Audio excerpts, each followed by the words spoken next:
زبردست. اور ہم خود ایم پی ایم این اے کا دماغ خراب کرتے ہیں ہوں جب ان کو پتا ہو کہ رسپیکٹ دیکھیں ووٹ دے کر ووٹر نے رسپیکٹ دینی ہے ایم جی پی جی ایم این اے کو. جی جی اس طرح. تو پھر کیا یہ ہمارا ہی فرض بنتا ہے کہ ہم ووٹ بھی دیں اس وقت بھی ان لوگوں کی عزت کریں جی اور ووٹ دینے کے بعد جیتنے کے بعد بھی ہم ڈیگریڈ ہوتے رہیں. میرے الیکشن لڑنے کے بعد سب سے پہلی بات تو یہ ہے کہ میں دعوے سے کہتا ہوں کہ اب مرزے کا ڈیرے میں لوگوں کی رسپیکٹ ہونا شروع ہو گئی ہے.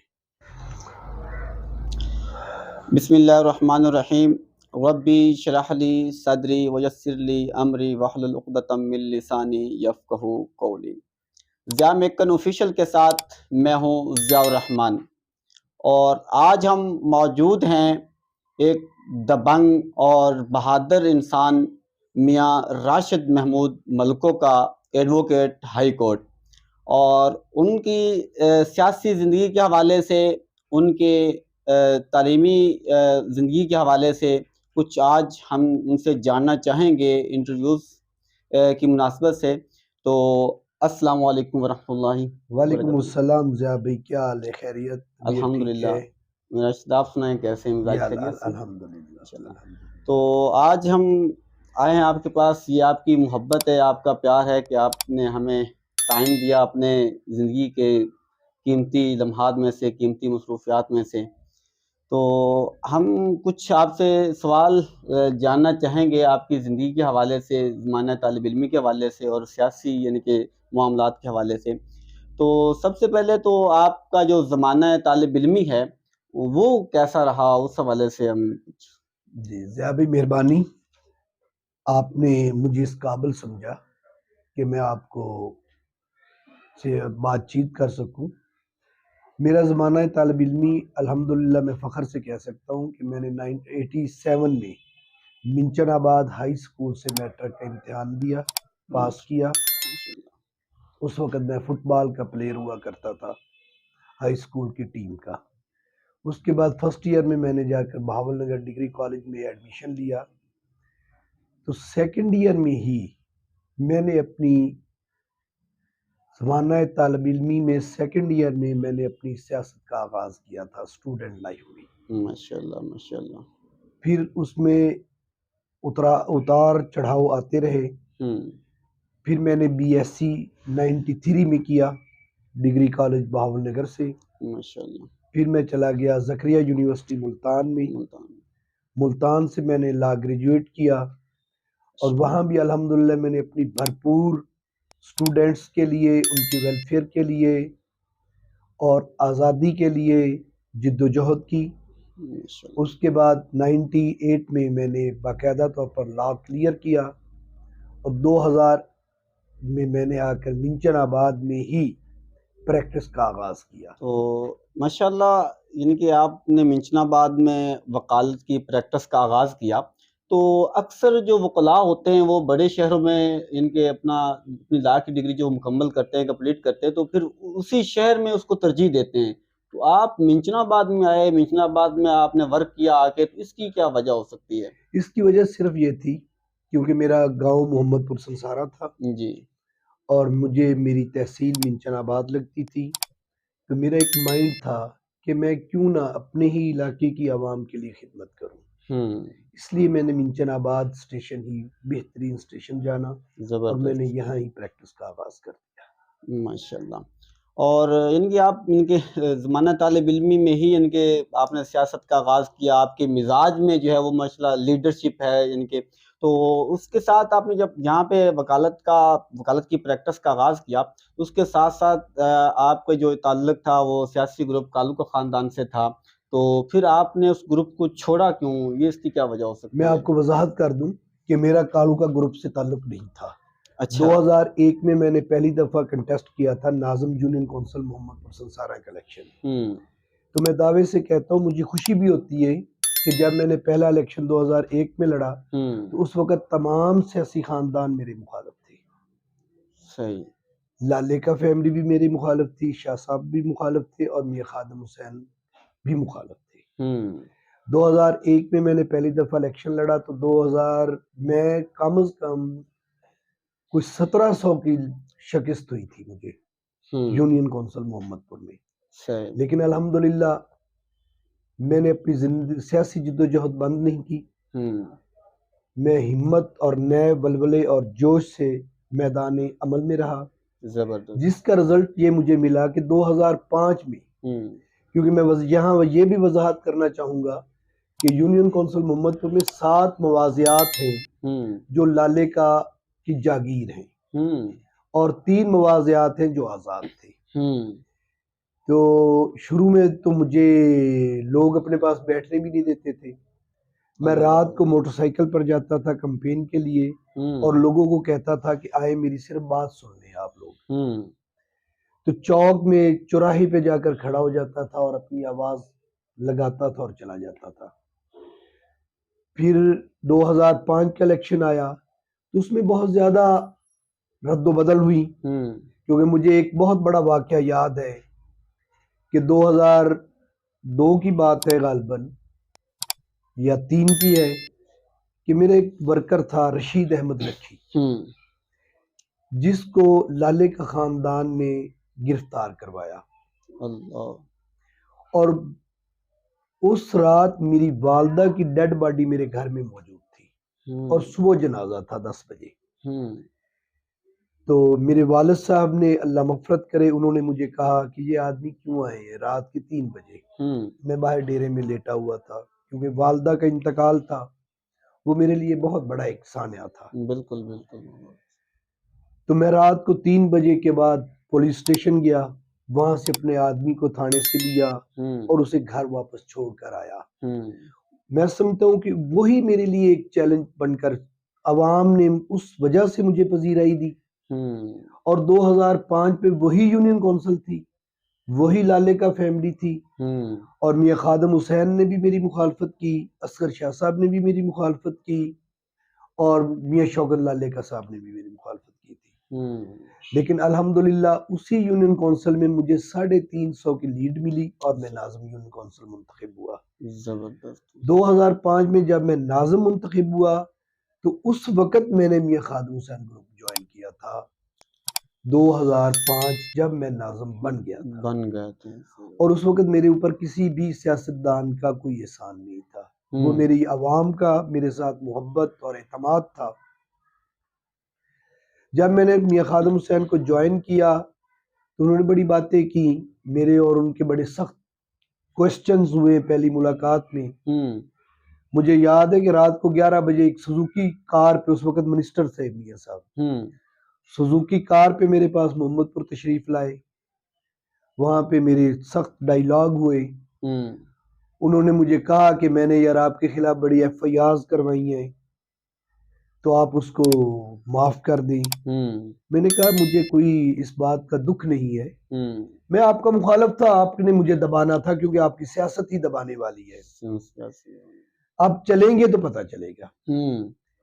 پھر 2007 میں میں نے ان کو چھوڑ دیا، کیونکہ جب میں نے دیکھا کہ ان کا رویہ ہر آدمی کو ڈی گریڈ کرنے کا، ہر آدمی اگر میں ایک مثال دیتا ہوں کہ اگر 4 بھائی ہیں تو 4 بھائی اگر میاں خادم حسین کے ڈیرے میں اکٹھے چلے گئے تو وہ چاروں اکٹھے واپس نہیں آ سکتے.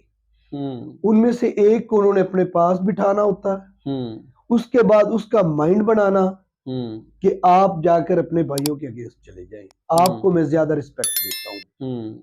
جب میں نے یہ حرکتیں دیکھی تو میں نے میاں خادم حسین سے اس وقت، کیونکہ میں زمانہ طالب علمی سے بھی سیاست میں آ رہا ہوں، میں نے یہ کوسچن کیا کہ میاں صاحب یہ کیا انداز ہے آپ کا، کہ سیاستدان کو تو چاہیے کہ سب کو ملا کر ساتھ چلے، تو آپ بھائیوں میں بھی ہی اختلاف ڈلوا کر اپنی سیاست کرتے ہیں. تو وہ خاموش ہو گئے. انہوں نے کہا پھر میں آپ کو بتاؤں گا. پھر ایک دن ہم 4 دوست تھے، منچن آباد 237 کے بڑے نامور دوست تھے، 3 میرے ساتھ. ہم چاروں میکلوڈ گنج سے نکلے. راستے میں ایک دوست نے کہا کہ آج ہم چاروں جا رہے ہیں میاں خادم حسین کے پاس، تو چاروں ہم اکٹھے واپس نہیں آئیں گے. میرے لیے یہ حیران کن بات تھی. جی بالکل صاحب کہ یار ان کو تو چاہیے کہ سارے دوست اکٹھے مل کر میرے ساتھ چلیں. جب ہم آ گئے تو چاروں میں سے ایک کو میاں صاحب نے پکڑ لیا. انہوں نے کہا آپ سے مجھے کام ہے, آپ باقی جائیں, آپ یہاں پہ ٹھہرے. آپ یہاں ٹھہر گئے. اس دوست نے کہا کیونکہ ہمارا تو ایک طے تھا نا کہ آج ہم نے میاں خادم حسین کو چیک کرنا ہے کہ ان کی پولیٹکس کیا ہے. صحیح. تو انہوں نے کہا کہ میاں صاحب میرے پاس گاڑی نہیں ہے, میں واپس کیسے جاؤں گا. تو میاں صاحب نے کہا بیٹھ جاؤ, میرا ڈرائیور چھوڑ آئے گا. پھر ایک میٹر بنا, میری بڑی رسپیکٹ کرتے تھے. میرا ایک میٹر بن گیا مصطفیٰ کھر صاحب, ایکس گورنر پنجاب سے. جب ان سے میرا کوئی زمین کا تنازع ہوا تو میاں صاحب نے اسپیشل ایس ایچ او گھمنڈ پور عبدالرزاق شاکر تھا, مجھے یاد ہے, اسے کہا کہ راشد کو تھوڑا سا دبا کر اس کا دماغ سیٹ کرنا ہے. وہ میرے بڑے بھائی کے کلاس فیلو تھے, انہوں نے مجھے بڑا اسٹریٹ فارورڈ بتایا. میرے مائنڈ میں یہ بات پہلے بھی تھی کہ میاں صاحب اپنے ساتھیوں کو دبا دبا کر چلتے ہیں. تو اس وقت 2007 میں میں نے میاں خادم حسین کو ڈیرے میں کھڑے تھے. تو مجھے یاد ہے کہ میں صبح سے گیا 9 بجے سے, 4:30 بجے انہوں نے مجھے کہا کہ آپ بیٹھے, میں آرام کر لوں, میں پھر آپ کی بات سنتا ہوں. جبکہ میٹر تو سارا ان کے سامنے تھا میرا. جب شام کو 6:30 بجے میں ان کے ڈیرے میں دوبارہ گیا تو ان کا مائنڈ بہت زیادہ چینج تھا کہ اس کا دماغ اتنا خراب ہے کہ میں نے کہا تھا کہ آپ ڈیرے میں بیٹھے, یہ چلا کیوں گیا. میں جا کر ملا, سلام دعا لیا. میاں صاحب نے مجھے کہا کہ میرے فلاں منشی کو بلائیں. پھر انہوں نے کہا فلاں منشی کو بلائیں. اعظم ان کا پی اے تھا اور ایک شفیق جویا صاحب. میں جب دونوں کو بلا کر لایا تو میاں صاحب نے مجھے کہا کہ اعظم, شفیق, انہوں نے کہا جی. انہوں نے کہا راشد کی بات سنو. اس وقت میں نے سلام لیا اور کہا اللہ حافظ, آج کے بعد میں آپ کے پاس نہیں رہوں گا, نہ آؤں گا. تو آئندہ الیکشن ہوگا تو آپ کو پتہ چلے گا. زبردست. میں اپنے گھر آ گیا. 2008 کے جب الیکشن شروع ہوئی تو مجھے میاں عبدالغفار کالوکا صاحب, اس وقت تحصیل ناظم تھے غالباً, انہوں نے مجھے کال کیا کہ جی آج کاغذات نامزدگی جمع ہو رہے ہیں تو میاں صاحب کہہ رہے ہیں کہ آپ آ جائیں, ہم نے جانا ہے. میں نے کہا میاں صاحب یہ ایک نمبر نوٹ کریں. میں نے اپنے منشی کا نمبر لکھوایا اور میں نے کہا میاں خادم حسین کو کہو میرے منشی سے بات کر لیں. تو بس ہمارا وہ سسٹم کلوز ہو گیا.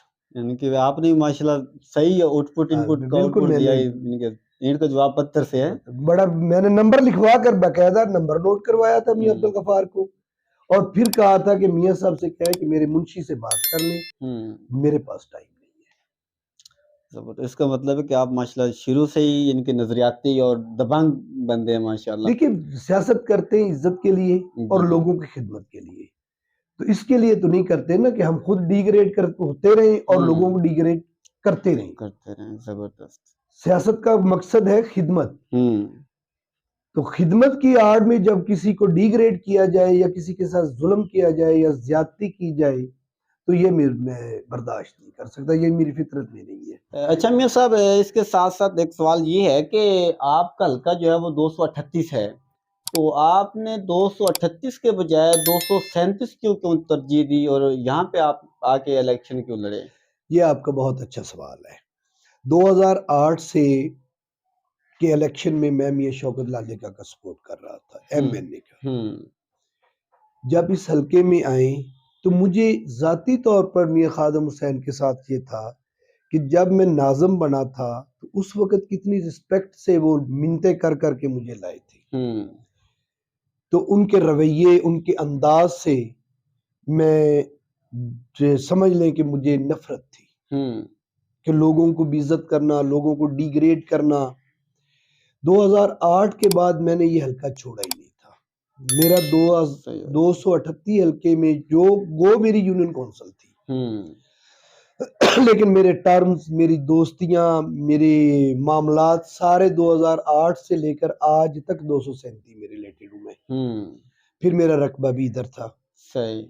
جب 2015 میں یونین کونسل محمد پور سنسارا ایک نئے انداز میں آئی تو اس وقت مجھے بڑی خوشی ہوئی کہ 237 میں وہ 6 موضوع آ گئے. صحیح.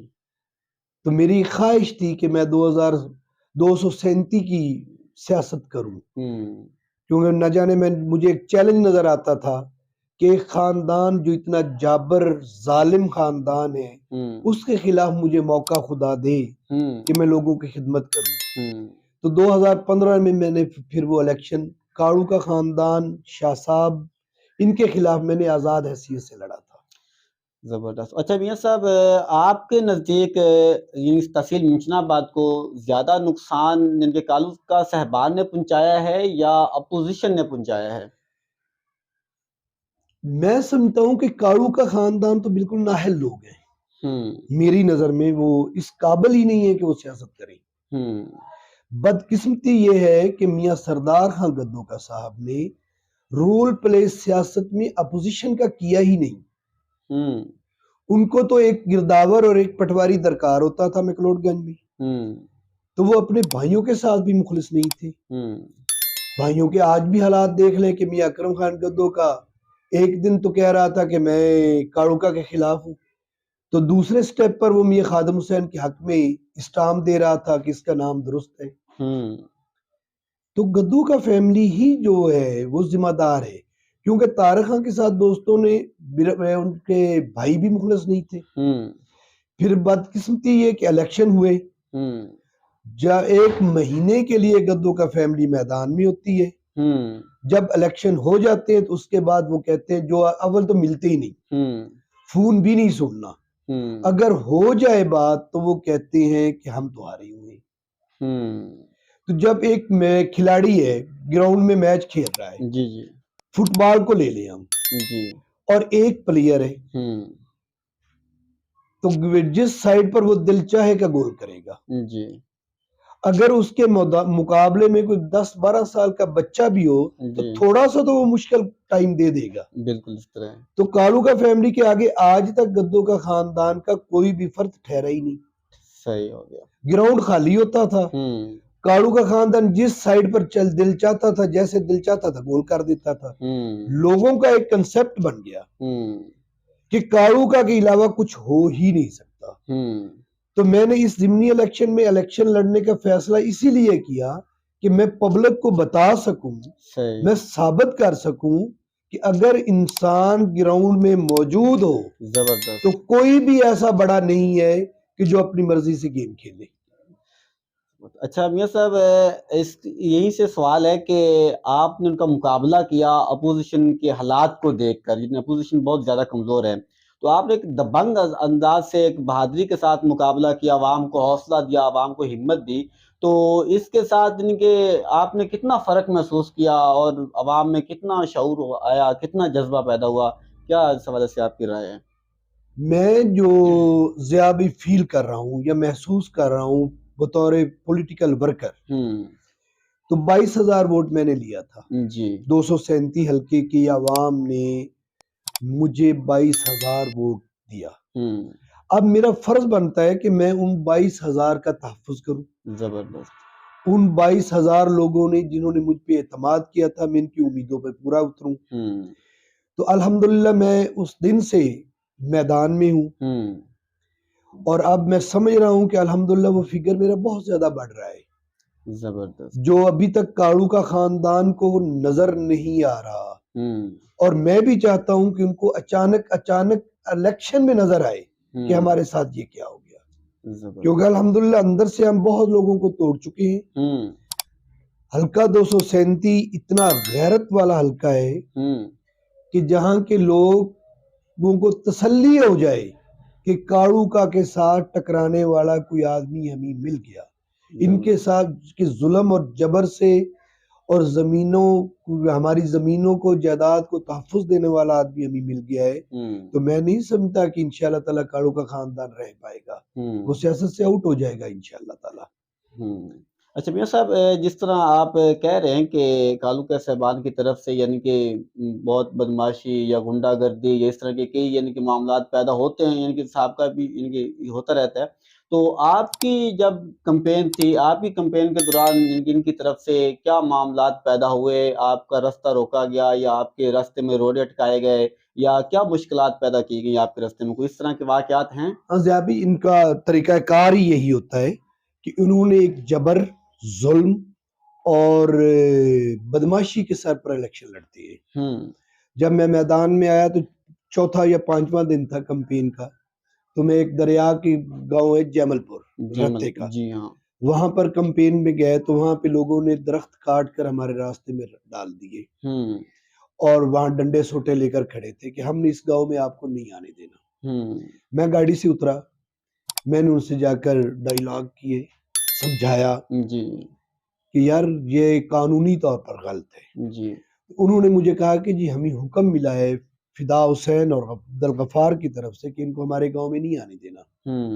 میں نے وہاں پر ڈی ایس پی کو کال کیا، ایس ایچ او کو کال کیا اور اپنے ساتھیوں کو کال کی، اور وہاں پھر میں نے اناؤنس کیا کہ انشاءاللہ تعالی جہاں پہ قانون ہمیں اجازت دے گا بالکل ہم قانون کے رکھوالے ہیں اور قانون کے باہر نہ جائیں گے نہ کسی کو جانے دیں گے۔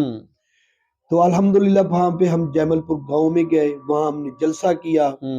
اس کے بعد پھر انہوں نے ایک جوائننگ تھی ہمارے ساتھ مرزے کا گاؤں میں، تو میں جا رہا تھا تو ڈی ایس پی صاحب کی مجھے کال آئی کہ آپ نے جلوس کے ساتھ وہاں نہیں جانا، کیونکہ نون لیگ کی حکومت تھی، نون لیگ کا ٹکٹ ہولڈر تھے، تو آپ اکیلے گاڑی پہ جائیں۔ ان کے ذہن میں یہ تھا شاید کہ اکیلا یہ مرزے کی گاؤں میں نہیں جائے گا۔ میں اللہ کا شکر ہے اکیلا اپنی گاڑی پہ گیا۔ وہاں پہ غفار کاڑوکا کے بدماشوں نے ڈنڈے، جب گلی سے میں نکل رہا تھا تو ڈنڈے اور پسٹل لے کر وہاں پہ 15-20 لوگ کھڑے تھے۔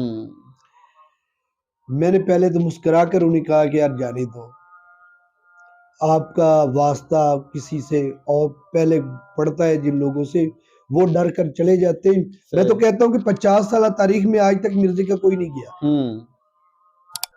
یہ فرینڈلی اپوزیشن ہوتی تھی گدوں کا سامان کی۔ جی جی پھر جب الحمدللہ ہم نے وہاں قانون کو کے تابع ہوتے ہوئے پھر الحمدللہ ہم نے وہاں ایکشن کیا، زبردست۔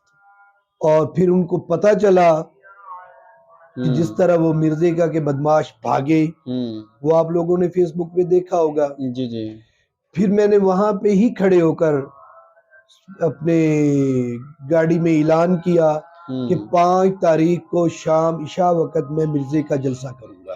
زبردست۔ اور الحمدللہ میں نے وہ جلسہ کیا، اس کی وجہ سے بھی پبلک نے مجھے بہت اپریشیٹ کیا۔ زبردست اور ایک پبلک کے اندر بھی اور خصوصاً نوجوانوں کے اندر زبردست اس چیز نے ایک ہمت باندھی کہ اب ہمیں کوئی ایسا آدمی ملا ہے جو ان ظالموں کے ساتھ ٹکرائے گا، جو منہ سے نکالتا ہے وہ پوری کرتا ہے۔ تو الحمدللہ اس کی وجہ ہے کہ آج نوجوان، علاقے کے نوجوان جتنا میرے ساتھ وابستہ ہیں وہ کسی کے ساتھ بھی نہیں ہے۔ کئی نوجوان مجھے بتاتے ہیں کہ ابو کہہ رہے تھے کہ اس طرح نہ کرو، لیکن میں کہتا ہوں مجھے نظر آ رہا ہے کہ میرے نوجوان کسی کے بھی غلام نہیں ہے اور یہ کسی بھی کی غلامی تسلیم ہی نہیں کرتے۔ یعنی کہ آپ کے اس مثبت قول و فعل نے یعنی کہ نوجوانوں کو بیدار کیا، جگایا کہ اقبال کے شہین ایسے بننا ہے، ایسے اپنا کردار ادا کرنا ہے اور ذہنی غلامی سے نکل کر رکھی کیا۔ کیوں ہم کسی جاگیردار کے آگے جھکے؟ ووٹ ہمارا ہے، مرضی ہماری ہے، تو ہم صرف اس بات سے ووٹ دیں کہ یہ ماریں گے، ایف آئی آرز ہو جائیں گی، مقدمات درج کروائیں گے۔ الحمدللہ ہم فیس کر رہے ہیں۔ منڈی پور کا ایک وقوع ہے جس میں انہوں نے راستہ، ایک فصل کھڑی ہے اس میں سے کہتے ہیں ہمیں راستہ دو۔ اس طرح کے 100 واقعات ہیں۔ زبردست۔ ساڑو فیملی جو ان کے ساتھ تھی، آج الحمدللہ میں کہہ سکتا ہوں کہ وہ میرے ساتھ بھی ہیں۔ زبردست زبردست۔ ان کو بھی نظر تو آیا نا میاں مقبول ساڑو وغیرہ کو کہ یار کاڑو کا خاندان کے علاوہ بھی کوئی آدمی ہے جو حق اور سچ کے لیے ڈٹ کر کھڑا رہتا ہے۔ زبردست۔ اور انشاءاللہ تعالی میں کھڑا رہوں گا، اور یہ میرا بہت بڑا تجربہ بھی ہے زندگی میں، کیونکہ لالے کا خاندان، یہ کاڑو کا خاندان تو بیچارہ کچھ بھی نہیں ہے، یہ تو نااہل لوگ ہیں۔ لالے کا فیملی کے ظلم اور ان کی جاگیریں، ان کے مزارعین بہت زیادہ تعداد میں ہیں. میں ان کو شکست دے کر ادھر آیا ہوں اور یہ میرا بہت بڑا تجربہ ہے اور انشاءاللہ تعالی یہ کھاڑو کا خاندان اسی الیکشن میں شکست کھائے گا. زبردست. یہ اعتماد اور اللہ کی آپ پر شفقت ہونی چاہیے. میں تو ایک ظلم اور جبر کے خلاف آیا ہوں اور لوگوں کی عزت کے لیے میدان میں نکلا ہوں کہ ووٹر کی عزت ہونی چاہیے. زبردست. جب اپوزیشن اور اقتدار برابر ہوں گے، ٹکر برابر کی ہوگی تو پھر ہی ووٹر کی عزت ہے. زبردست. یہاں تو طریقہ کار ایسا تھا کہ 10,000 ایک آدمی کے آگے مخالفین 0. الحمدللہ اب لوگ میری طرف رجوع کر رہے ہیں. زبردست. اور خصوصاً نوجوانوں کا میں شکریہ ادا کروں گا کہ وہ مجھے بہت حوصلہ دے رہے ہیں. زبردست. اور انشاءاللہ تعالی منچن آباد میں مجھے نظر آ رہا ہے کہ بہت جلد انقلاب آنے والا ہے اور 40-50 سالہ جو جاگیردارانہ سسٹم ہے اس کے خلاف عوام کھڑی ہوں گی اور کھڑے ہو رہے ہیں. دونوں گھروں سے لوگ تنگ ہیں. دیکھا جاتا ہے کہ جس طرح آپ بھی کہہ رہے ہیں کہ پہلے جو اپوزیشن ہے وہ بہت کمزور تھی، یعنی کہ اپوزیشن کی طرف سے بہت سی نااہلی ہے، تو اب آپ یعنی کہ اپوزیشن میں آئے ہیں، تو آپ کے آنے سے آپ نے کیا چینجنگ دیکھی، کیا ماحول دیکھا؟ یعنی کہ پہلے اپوزیشن کی کمزور ہونے کی وجہ سے بہت سی یعنی کہ محرومیاں ہیں، بہت سے مسائل ہیں، جس طرح آپ ابھی ڈسکس کر رہے تھے، تو آپ اپوزیشن میں آئے تو میرے خیال سے ایک مضبوط اپوزیشن ہے. تو آپ کے آنے سے ان کی کیا چینجنگ آئی؟ کیا ترقیاتی کام کے حوالے سے، یعنی کہ ہر اینگل کے حوالے سے، مشن آباد ہسپتال ہو گیا، تھانہ ہو گیا، کچہری ہو گئی، اس طرح کے بہت سے مسائل ہیں. جی میں آپ کو بتاتا ہوں کہ میرے الیکشن لڑنے کے بعد سب سے پہلی بات تو یہ ہے کہ میں دعوے سے کہتا ہوں کہ اب مرزے کا ڈیرے میں لوگوں کی رسپیکٹ ہونا شروع ہو گئی ہے. سب سے جو بڑی تبدیلی ہے، جی. جن لوگوں کو وہ ہر سنڈے کو ڈی گریڈ کیا کرتے تھے، اب ایسی کوئی بھی حرکت ہوتی ہے تو شام کو اس آدمی کے پاس میں پہنچ جاتا ہوں. صحیح. اور یہ حرکتیں انہوں نے چھوڑنا شروع کر دی ہیں. اب میں وہ کوشش کرتے ہیں کہ چلو اندر سے نہیں تو اوپر سے تو کم از کم انسان کو عزت دی جائے تاکہ یہ لوگ راشد کی طرف نہ چلے جائیں. دوسری بات جو آپ نے پوچھی ہے ڈیولپمنٹ کے حوالے سے، جی. یہاں بہت بڑی بات میں آپ کو بتاؤں کہ منڈی صادق گنج، میکلوڈ گنج، جی. یہاں پہ ڈگری کالجز ہونے چاہیے. صحیح. جو منڈی صادق گنج اور میکلوڈ گنج میں ڈگری کالج نہیں ہے، گرلز ڈگری کالج نہیں ہے. صحیح. اس کی وجہ وہ لوگ نہیں چاہتے کہ لوگوں میں تعلیم آئے. اگر تعلیم آتی ہے تو پھر ان کی اجارہ داری ختم ہوتی ہے.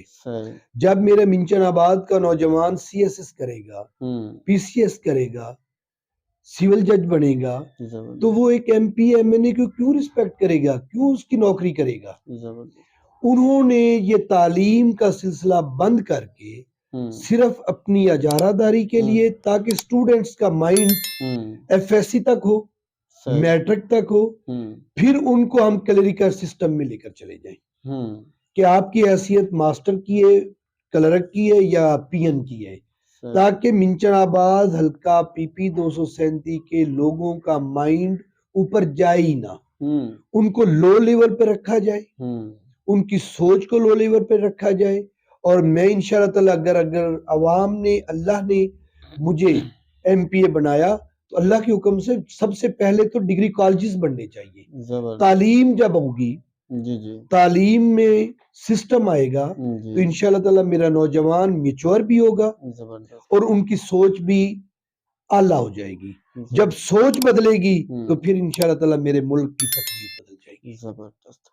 اور اس کے ساتھ میاں صاحب کہ جب یہ سابقہ الیکشن ہوئے تو اس میں ماشاءاللہ آپ کی بہت کاوش تھی، اسٹرگل تھی بہت زیادہ بات، لیکن بشرطے کہ ٹائم بہت کم تھا، مختصر تھا، لیکن آپ نے بھاگ دوڑ کی اور ابھی بھی ماشاءاللہ آپ دیکھنے کو ملتا ہے کہ آپ ہر جگہ خوشی غمی میں موجود ہوتے ہیں، دکھ تکلیف میں بھی، اور عدالت میں بھی آپ ماشاءاللہ کہ طویل عرصے سے دیکھا جا رہا ہے، یعنی کہ اس الیکشنوں سے پہلے بھی آپ بہت پورا ٹائم دے رہے ہیں اپنے، یعنی کہ اپنے سے بڑھ کر بوجھ اٹھا رہے ہیں.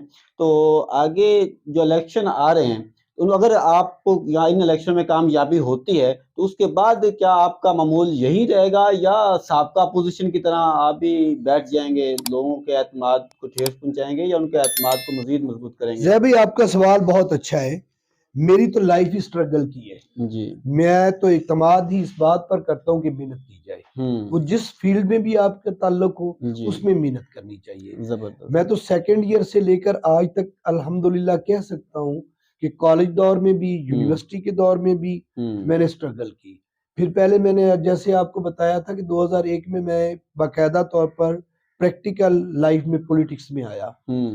تو وہ بھی الحمدللہ میں نے محنت کی تھی جو لالے کا فیملی کو میں نے ہرائی تھی یونین کونسل. زبردست. تو میں آج بھی محنت کر رہا ہوں اور انشاءاللہ تعالی مرتے دم تک میں اسٹرگل کرتا رہوں گا.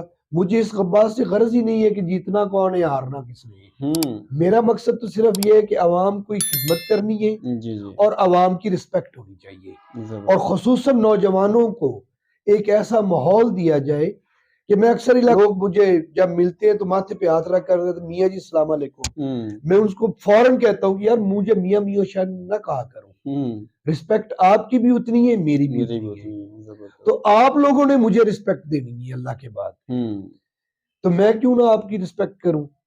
تو میں اس کلچر کے ہی خلاف ہوں کہ ماتھے پر ہاتھ رکھ کر میاں جی کرتے پھریں اور ہم خود ایم پی ایم این اے کا دماغ خراب کرتے ہیں. جب ان کو پتا ہو کہ رسپیکٹ دیکھیں ووٹ دے کر ووٹر نے رسپیکٹ دینی ہے ایم پی ایم این اے کو، تو پھر کیا یہ ہمارا ہی فرض بنتا ہے کہ ہم ووٹ بھی دیں، اس وقت بھی ان لوگوں کی عزت کریں اور ووٹ دینے کے بعد جیتنے کے بعد بھی ہم ڈیگریڈ ہوتے رہیں. تو انشاءاللہ تعالی اس کلچر کو ہی تو میں نے ختم کرنے کی کوشش کرنی ہے کہ ہر انسان کی عزت ہو. اور ایم پی اے یا ایم این اے کس کا خادم ہے؟ وہ تو عوام کا نوکر ہے. تو یہاں سسٹم یہ ہے کہ عوام ایم پی ایم این اے کی خادم بنی ہوئی ہوتی ہے. اس کلچر کو ہم نے ختم کرنا ہے اور میں نوجوانوں سے خصوصاً امید رکھتا ہوں کہ اس کلچر کو ختم کرنے کے لیے وہ میرا ساتھ دیں گے. زبردست، ماشاءاللہ. بہت خوشی ہوئی میاں صاحب آپ سے مل کے، اور جس طرح آپ نے نوجوانوں کے حوالے سے گفتگو کی، تعلیم کے حوالے سے، ڈگری کالج یونیورسٹی کے حوالے سے، تو اس حوالے سے آپ کی وساطت سے نوجوانوں کی نظر میرا ایک شعر ہے کہ پہل تعلیم سے تم موڑ دیے جاؤ گے، پہل تعلیم سے تم موڑ دیے جاؤ گے، پھر کسی جرم میں جوڑ دیے جاؤ گے. ہاتھوں میں ہاتھ کی زنجیر بنا کر چلو، ورنہ دھاگے کی طرح توڑ دیے جاؤ گے، ورنہ دھاگے کی طرح توڑ دیے جاؤ گے. یہ تھا میرا ان کے نوجوانوں کی نظر. اور آدر ہے جس طرح اقبال نے ذہنی غلامی سے نکالنے کے لیے کہا اور خود بھی نکلنے کے لیے کہا، اور آپ کی اس گفتگو کو سن کر مجھے دلی طور پہ بہت خوشی ہوئی کہ جو کہ ہمارا حق بھی بنتا ہے، ہمارا فرض بھی ہے. اور میری ایک نظم ہے، اس کا پہلا اور آخری بند آپ کی نظر کہ ظلم کے خلاف مہم چلا رہا ہوں، ظلم کو میں نہیں مانتا بتا رہا ہوں. ظلم کے خلاف مہم چلا رہا ہوں، ظلم کو میں نہیں مانتا بتا رہا ہوں. تمہارا ظلم چلنے نہ دیں گے نہ اب چل سکے گا انشاءاللہ. تمہارا ظلم چلنے نہ دیں گے نہ اب چل سکے گا. شب ظلمت کی جگہ اب اجالے لا رہا ہوں، شاید یہی میرا جرم بن جائے. جس طرح آپ کہہ رہے تھے کہ پہلے بھی مجھ پر ایف آئی آر ہوئی ہیں، تو شاید یہی میرا جرم بن جائے. جرم بنے گا میرا قوم کو جگانا، جرم بنے گا میرا ظلم کو مٹانا. جرم بنے گا میرا قوم کو جگانا، جرم بنے گا میرا ظلم کو مٹانا. سہمے سہمے ڈرے ڈرے گزارو زندگی، اندھیرے شب میں میرا مسکرانا. شاید یہی میرا جرم بن جائے، شاید یہی میرا جرم بن جائے. تو بہت مہربانی میرا راشد صاحب، آپ کی محبت، آپ کا پیار، آپ نے اپنے قیمتی ٹائم میں سے ٹائم دیا.